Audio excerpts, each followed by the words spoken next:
Hi ஜெரி cookery, வாங்க கேரளா ஸ்டைலில் ஒரு எக் ரோஸ்ட் எப்படி வைக்கலாம்னு சொல்லி பார்க்கலாம். அதுக்கு தேவையான இன்க்ரீடியன்ஸ் இதோ. வெங்காயத்தை இந்த மாதிரி நீளமாக கட் பண்ணி வச்சுக்கோங்க. கொஞ்சம் நிறையவே எடுத்துக்கோங்க. தக்காளி ஒரு 3 தக்காளி எடுத்தா போதும். இஞ்சி பூண்டு ரெண்டையுமே இடிச்சு வச்சிருக்கேன். ஒரு 4 பச்சை மிளகாய், முட்டை,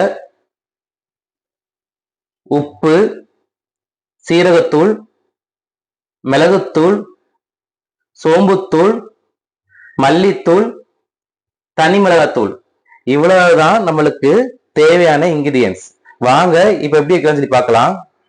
கேரளா எக் ரோஸ்ட் பண்ணுறதுக்கு எண்ணெய் சூடாயிருச்சு. அதில் கடுகு போட்டுக்கிறேன். கடுகு வெடிச்சதுக்கப்புறம் இஞ்சி வெள்ளைப்பொடி இடித்து வச்சுருக்கேன், அதையும் போட்டு நல்லா மிக்ஸ் பண்ணி விட்டுருங்க. நல்லா ப்ரௌன் கலரில் வரட்டும். இப்போ வெங்காயம் ஒரு பவுல் போட்டிருக்கேன். அது கூட பச்சை மிளகாய் போட்டுருவோம். ரெண்டும் போட்டதுக்கப்புறம் இதுக்கு தேவையான அளவுக்கு உப்பும் போட்டுறேன். இந்த கிரேவிக்கு எவ்வளோ உப்பு தேவையோ அந்த உப்பை இதில் ஆட் பண்ணிடுறேன். வெங்காயம் நல்லா கண்ணாடி பதத்துக்கு வதங்கணும், ரொம்ப கறியிடக்கூடாது. நல்லா கண்ணாடி பதத்துக்கு வதங்கினதுக்கப்புறம் 3 ஸ்பூன் தனி மிளகாத்தூள் போட்டுவாங்க. அதே 3 ஸ்பூன் தனி மல்லித்தூள் போட்டுவாங்க. சரிங்களா?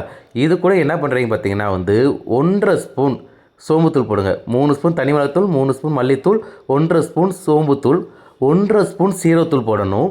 ஒரே 1 ஸ்பூன் மிளகுத்தூள் போட்டால் போதும். சரிங்களா? இவ்வளோ தான் மசாலா. இந்த மசாலாவை போட்டு அதுக்கப்புறம் என்ன பண்ணுறீங்க பார்த்தீங்கன்னா அப்படியே வெறுசாக அந்த எண்ணெயிலே வதக்கி விடுங்க. லைட்டாக கலர் சேஞ்ச் ஆகி வரும். தண்ணி எதுவும் ஊற்றாதீங்க.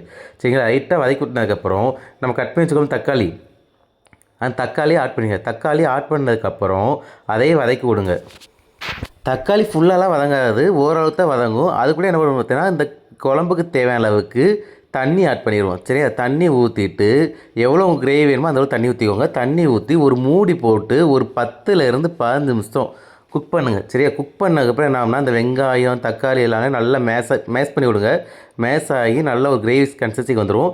இப்போ நம்ம பாயில் பண்ணி வச்சுக்கோம்ல அந்த முட்டையும் போட்டு ஒரு 10 நிமிஷம் ஸ்லோ குக் பண்ணுங்கள். அதான் ரொம்ப முக்கியம். ஒரு 10 நிமிஷம் ஸ்லோ குக் பண்ணதுக்கப்புறம் எடுத்து சர்வீஸ் பண்ணிங்கன்னா செம சூடான சுவையான Kerala style egg roast ready ஆயிடும். இது எதுக்கெல்லாம் ரொம்ப நல்லாயிருக்கும் பார்த்தீங்கன்னா ஆப்பம், இடியாப்பம், சப்பாத்தி இது எல்லாத்துக்குமே இந்த கேரளா ஸ்டைல் எக் ரோஸ்ட் சூப்பராக இருக்கும். தேங்க்யூ. நாளைக்கு வேறு ஒரு வீடியோவில் பார்ப்போம்.